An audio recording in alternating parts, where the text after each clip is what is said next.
సాయిరాం.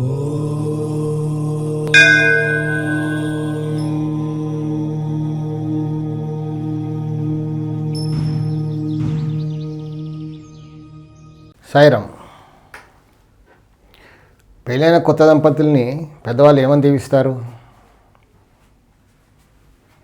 ఇద్దరు హాయిగా, సంతోషంగా, ఆరోగ్యంగా, అష్టైశ్వర్యాలతో పిల్లా పాపలని కని సంతోషంగా జీవితం గడపండి అని దీవిస్తారు. సాధారణంగా కొత్తగా పెళ్ళైన జంటని ఎవరైనా దీవించేది అదే. పెళ్ళైన ఫస్ట్ ఇయర్లో భార్యాభర్తలు కొంచెం హనీమూన్ అని కొన్ని ప్లేసెస్ తిరిగి రావడానికి అలా వెళ్తూ ఉంటారు. 1 year వరకు ప్లానింగ్లో ఉంటారు, అంటే కన్సీవ్ అవ్వకుండా కొంచెం జాగ్రత్తలు పడుతూ ఉంటారు. కొంతమంది 2 years కూడా ప్లాన్ చేస్తారు కన్సీవ్ అవ్వకుండా. పెళ్ళి కాగానే ఎంబడే పిల్లల్ని కానేస్తే కొంచెం ఇబ్బంది, అంటే వాళ్ళు ఏమి ఎంజాయ్ చేయలేరు కదా. ఈ రోజుల్లో అందరూ చదువుకున్న వాళ్ళు కొంచెం అక్కడ తిరిగేసి అలా రావాలి, కొంచెం ఎంజాయ్ చేయాలి. ఎందుకంటే ఒక్కసారి పిల్లల్ని కానేశారంటే ఇంకా అంతే బాధ్యతలు. పిల్లల్ని చూసుకోవాలి, పెద్ద చేయాలి, చదివించాలి. ఇంకా అక్కడి నుంచి అంతా పోరాటం ఇంకా లైఫ్. కనీసం ఇంకా 1-2 years అయినా ఎంజాయ్ చేద్దాం అని కొంచెం ప్లానింగ్లో ఉంటారు.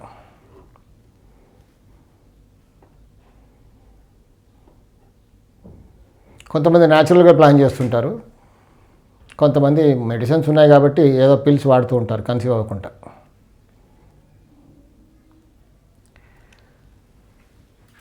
ఈ కాలక్రమంలో కొన్ని పూజలు అంటూ వస్తాయి కొత్త కపుల్స్కి. ఏదో వ్రతాలని,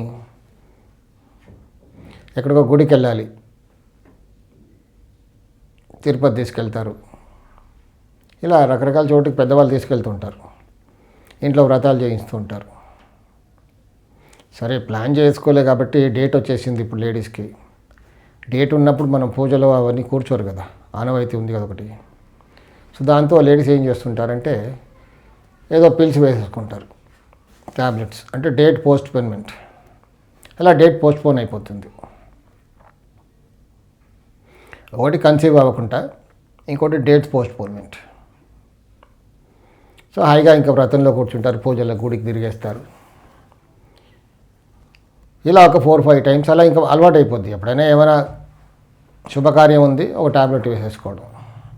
ఆ డేట్ కాస్త పోస్ట్పోన్ అయిపోయింది, అది గడిచిపోద్ది, అటెండ్ అయిపోతారు దానికి. సో ఇదంతా సోది ఎందుకు చెప్తున్నానంటే, ఇలా ట్యాబ్లెట్ తర్వాత 2 years తర్వాత ఇంకా ఇప్పుడు కన్సీవ్ అవ్వాలి, ఇప్పుడు పిల్లలు కావాలి ఇంకా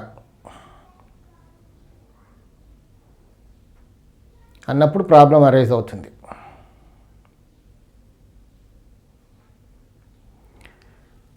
అప్పుడు న్యాచురల్గా ట్రై చేస్తుంటే సంతానం కలగడంలో చాలా సమస్యలు అంటూ ఎదుర్కొంటుంటారు. అయితే ఇదంతా సోది ఎందుకు చెప్తున్నానంటే,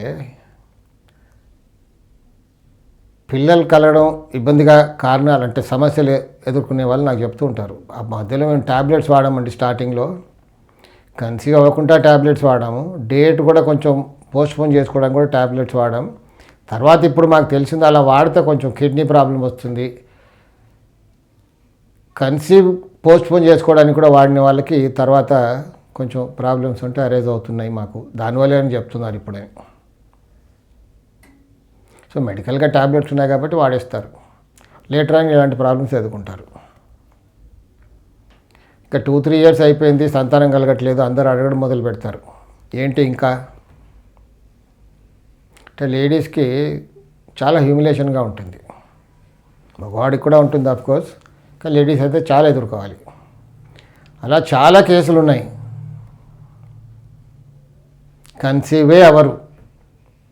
1-2 years, 3 years, 4 years, 5 years, 8 years, 10 years, 12 years, 15 years వరకు కూడా అలా గడిచిపోతూ ఉంటుంది. ఏజ్ పెరిగిపోతూ ఉంటుంది. కొంతమంది థైరాయిడ్ ప్రాబ్లమ్స్ స్టార్ట్ అయిపోతాయి, బీపీ, షుగర్, పీసీఓడి వరకు కూడా వెళ్ళిపోతారు, గైనిక్ ప్రాబ్లమ్స్. సంఘాన్ని ఎదుర్కోవడం లేడీస్కి చాలా ఇబ్బందికరంగా ఉంటుంది. వాళ్ళు కూడా డిప్రెషన్లోకి వెళ్ళిపోతారు. అయ్యో నేను గొడ్రాలుగా ఉండిపోతానా, నాకు సంతానమే కలగదా ఇంకా అని చాలా చోట్ల తిరుగుతారు. ఎవరు ఎక్కడ తిరగమంటే అక్కడ తిరుగుతారు. గుళ్ళు, గోపురాలు, మంత్రం, తంత్రం అన్నీ కూడా. మెడికల్గా టెస్ట్ చేస్తే ఇద్దరు హాయిగా కరెక్ట్గా ఉన్నారు, ఎవరికే లోపం లేదు, కౌంట్ బాగుంది, అంతా బాగుంది, లేడీ కూడా ఓకే. కొంతమందికి ఫెలోపియన్ ట్యూబ్ నేరోగా ఉంటుంది, కానీ ఇక్కడ ఏం లేదు, అంతా బాగుంది, కానీ కన్సీవ్ అవ్వట్లేదు. ఇంకా లేడీస్ వర్ణాతీతంగా ఉంటుంది పాపం వాళ్ళ బాధ, తట్టుకోలేరు. అందరు అడుగుతూ ఉంటారు ఇంకా అవదేమో అని, డిప్రెషన్లోకి వెళ్ళిపోతారు ఇంకా. సో వాస్తుగా ఏమైనా కారణం ఉందనే చెప్తాను. ఎందుకంటే నా దగ్గరికి ఇలాంటి కేసులు చాలా వచ్చాయి. చిన్న చిన్న మార్పులతో వాళ్ళ సమస్యలన్నీ తీరిపోయి హాయిగా చక్కగా కన్సీవ్ అయ్యి పిల్ల పాపల్ని కానీ హాయిగా సుఖంగా ఉన్నారు. మెడికలీ డాక్టర్స్ ఇంకా రూల్ అవుట్ చేశారు అవ్వద్దు అన్న కేసులు కూడా వాస్తు మార్పులు చేసిన తర్వాత ఒక 1-2 ఇయర్స్లో సంతానం కలిగిన కేసెస్ చాలా ఉన్నాయి. దీనికి కారణం ఏంటంటే వాళ్ళ ఇంట్లో ఈశాన్య దోషం, నైరుతి దోషం ఉంటే ఇలా కన్సీవ్ అవ్వడం కష్టం. అన్నీ కరెక్ట్గా ఉంటాయి, మెడికలీ అంతా ఓకే, బట్ కన్సీవ్ అవ్వరు. కష్టంగా అయినా 3rd మంతో 4th మంతో మిస్క్యారేజ్ అయిపోతుంది. కొందరు కన్సీవ్ అయ్యి డెలివరీ అయినా అబ్నార్మాలిటీస్తో పుడతారు కొందరు. ఈశాన్య దోషం దీనికి. ఫర్టిలిటీ సెంటర్స్కి, టెస్ట్ ట్యూబ్ బేబీస్కి ఎక్కడికో తిరుగుతారు. చిన్న సవరణ ఇంట్లో. నేను చాలా కేసులు చేశాను, 100% సక్సెస్ కూడా చూశాను.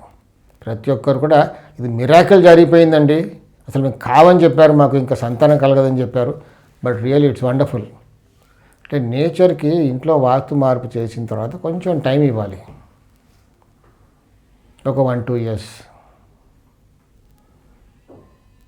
హాయిగా సంతానం కలుగుతుంది. అంటే నేను చెప్పేది ఏంటంటే ఇక్కడ ఈశాన్యం నైరుతి దోషం ఉంటే సంతానం కలగదు. అక్కడ దాన్ని ఈశాన్యం కరెక్ట్గా చేసుకుంటే ఏ ఇబ్బంది లేకుండా కన్సీవ్ అయ్యి సంతానం, చక్కటి సంతానం కలుగుతుంది. సాయి రక్ష.